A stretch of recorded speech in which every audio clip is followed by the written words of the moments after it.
दोस्तों, मेहनत रंग ला रही है और मेरी शाहीन अब अल्हम्दुलिल्लाह काफ़ी हद तक ट्रेंड है। ये 100 फीट का डिस्टेंस है जहाँ से मैं इसे बुला रहा हूँ और ये आ रही है। बस समझ लो कि ये इसकी काफ़ी हद तक ट्रेनिंग कंप्लीट हो गई है। इतना डिस्टेंस ये जो इसने कवर कर लिया है, इसके बाद इसे खोला जा सकता है। इसकी डोरी लीश के साथ ये इसका समझ लें फाइनल स्टेज है। अच्छा, ल्योर जो है या तो मैं लेदर की यूज़ करता हूँ और या फिर डेड कबूतर। ज़िंदा कबूतर, ज़िंदा परिंदे पे आपने नहीं बुलाना। परिंदे को ये याद रखिएगा, ज़िंदा परिंदे पे मुझे पसंद नहीं है और बुलाना भी नहीं चाहिए, चाहे वो सट्टे लगा रहे हो या कुछ लोग कहते हैं जी परिंदे की तलब नहीं होती, परिंदे में मोटिवेशन नहीं होती आने की। ऐसा कुछ नहीं है। आप डेड ल्योर पे या डेड बर्ड पे बुलाते रहें, परिंदे को ट्रेन करें, वो आता रहता है। अभी ये आपके सामने वो खजूर से लगा लें जो दरख्त है, वहाँ से यहाँ तक ये तकरीबन 100 फीट का डिस्टेंस कवर करके आया है। 1-2 दिन मज़ीद है बस। थोड़ा सा मैं इसको इसको क्योंकि इसका वज़न कम है, वो थोड़ा सा मैं इसका बढ़ा रहा हूँ, तो मैं इसको तामा ज़्यादा करा रहा हूँ ना, गोश्त ज़्यादा ये खा रहा है, तो इस वजह से मैं इसे 2 दिन और मज़ीद डोरी नहीं खोल सकता। इसे मैं जितना ये खा सकती है उतना ही खिलाऊँगा। वज़न इसका अच्छा हो जाए थोड़ा सा, फिर इसे मैं भूख दूँगा। भूख में ऑब्वियसली मैं कोई मेडिसिन वगैरह तो यूज़ नहीं करूँगा, लेकिन इसे मैं तामा कम दूँगा। 1 दिन पहले, जिस दिन इसे खोलना होगा उससे 1 दिन पहले, तो 2 दिन मैं इसको मज़ीद जी भर के जितना ये खा सकती है खिलाऊँगा। फिर इसको 1 दिन तामा खींच लूँगा और फिर उससे अगले दिन इंशाल्लाह इसको बग़ैर लीश के मैं ल्योर पे बुलाऊँगा और इसे सट्टे भी लगवाऊँगा। ज़्यादा सट्टे अभी वो तो जब स्टार्ट करूँगा मैं सट्टों का प्रोसेस, तो मैं आपको एक्सप्लेन करूँगा।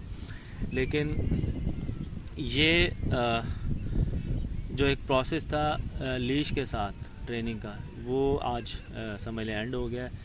1 फीट फिस्ट कॉलिंग से स्टार्ट किया था डोरी के साथ, फिर 1 फीट ल्योर से हमने स्टार्ट किया दलबे पे, 1 फीट पे बुलाना शुरू किया, 5 फीट, 10 फीट, 15, 20, 50, 70 और ये लीश के साथ डोरी के साथ इसका 100 फीट आज हो गया है। 100 के बाद मेरे उस्ताद कहते हैं कि परिंदा खोल देना चाहिए। थोड़ा सा एक चीज़ आपने देखनी है कि अभी जब मैं इसे दलबे पे बुला रहा था तो ये थोड़ा वेट करके आई है। उसकी वजह यही है कि इसको मैं तामा ज़्यादा खिला रहा हूँ शाम को, इस वजह से थोड़ा सा खींच के जिस दिन खिलाएंगे तो उस दिन ये जैसी अनहुड होएगी तो ये बग़ैर वेट किए सीधी दलबे पे आएगी इंशाल्लाह। तो वो दिन भी आने वाला है। ये एक प्रोसेस जो मैंने आपको बताया था कि मैं पूरा एक्सप्लेन करूँगा स्याह चशम का, उसका जो लीश के साथ डोरी के साथ का जो एक मरहला है, मैनिंग का मरहला ऑब्वियसली एक था, उसके बाद लीश के साथ परिंदे को कॉलिंग का एक मरहला था, फिस्ट कॉलिंग और ल्योर दलबे पे बुलाना वो, और अब जो है मैं इसे एक स्टेज है दलबे पे सट्टे लगाने वाली, वो स्टार्ट कर दूँगा इंशाल्लाह। तो वो भी, उसकी भी मैं आपको अपडेट्स देता रहूँगा। बेल्स अभी मैंने नहीं लगाई, ये शुरू में ही लगा देनी चाहिए थी मुझे, लेकिन मैंने आपसे जैसे बताया था आपको कि परिंदा बहुत डरा हुआ था और मैंने फिर मुनासिब नहीं समझा कि इसको मैं मज़ीद जो है ना इसको डराऊँ या पकड़ूँ।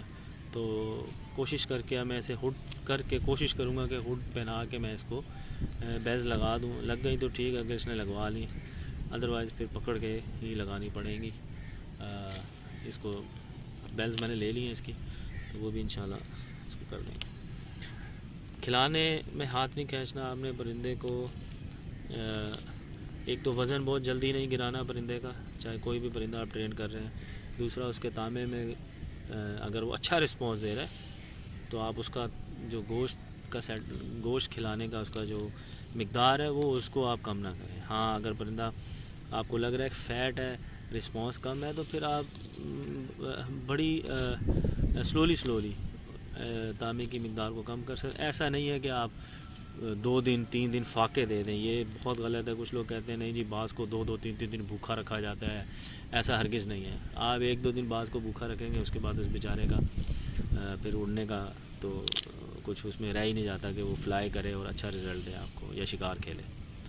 तो इनको भूखा नहीं रखा जाता, भूखा रखते हैं हम, लेकिन वो एक तरीक़ाकार होता है, एक तरीके के तहत भूखा रखते हैं। ऐसा नहीं है कि आप फाके दें उसको और परिंदा बिल्कुल ही मरने पे आ जाए, ऐसा नहीं करते। तो आज का सेशन जो है वो बस यही था कि मैं इसे 100 फीट का जो मेरा एक टारगेट था, लक्ष्य था, वो पूरा कर लूँ। वो अल्हम्दुलिल्लाह पूरा हो गया।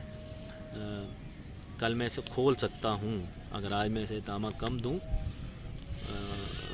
इसका परमोरा जो है वो सुबह ही ले लूँ। अगर ये पर खा रहा है और इतना इसको तामा कराऊँ कि ये सुबह 8-9 बजे परमोरा गिरा दे, तो शाम को ये बहुत तेज़ होगा, इसकी तलब होगी। लेकिन अभी मुझे 2 दिन इसे मज़ीद खिलाना है। मुझे मैं इसका वज़न बढ़ा रहा हूँ, मेंटेन कर रहा हूँ क्योंकि ये परिंदा थोड़ा कमज़ोर था, बीच में बीमार भी रहा है। तो इस वजह से इसे मैं 2-3 दिन के वक्फे के बाद इसकी डोरी खोलूँगा और उसकी भी इंशाल्लाह वीडियो बनाऊँगा। जो डोरी खोलने के बाद सट्टे हैं, सट्टों में पहले दिन बस इतना अभी से मैं एडवांस पे आपको बताता हूँ। पहले दिन मैं कोशिश करूँगा कि 1 से 2 सट्टे ये लगाए, दैट्स इट। या बिल्कुल एक ही दफ़ा डोरी के बगैर ये दलबे पे आ जाए, वो भी काफ़ी है। या फिर 1 सट्टा या 2 सट्टे इनफ है। वो भी डिपेंड करता है परिंदे का रिस्पांस देखूँगा। अगर अच्छा रिस्पांस होगा तो 1 से 2। अगर परिंदा लेट आ रहा होगा, रिस्पांस माठा होगा, तो बस डोरी के बगैर एक ही दफ़ा बुला के बिठा के गोश्त खिला देना इसको और फिर नेक्स्ट डे में खोल देंगे। दोस्तों, ट्रेनिंग के बाद जो आपने बहुत ज़रूरी काम जो करना है, वो परिंदे के पंजों पे, नेल्स पे और चोंच में जो भी ब्लड स्टेन्स हैं या गोश्त की बाकियात हैं, उनको साफ़ करना है। ये बहुत ज़रूरी है। ठंड ज़्यादा हो तो आपने नीम गर्म पानी से करने, नहीं तो आप नॉर्मल पानी से भी कर सकते हैं। अभी मैं इसे लेके आया तो ऐसे ही नहीं बिठा दूँगा कि ये फिर जो है ना, सफाई अगर आप नहीं रखेंगे तो परिंदा बीमार हो सकता है। तो हर प्रैक्टिस सेशन के बाद आपने इसके पंजे, नाखून और चोंच, नाक वगैरह ये साफ़ करने हैं अच्छे तरीके से, और फिर इसको आपने हाथ पे लेके बैठना है या फर्श पे बिठा देना है, जो भी आपकी सेटिंग हो उसके साथ में।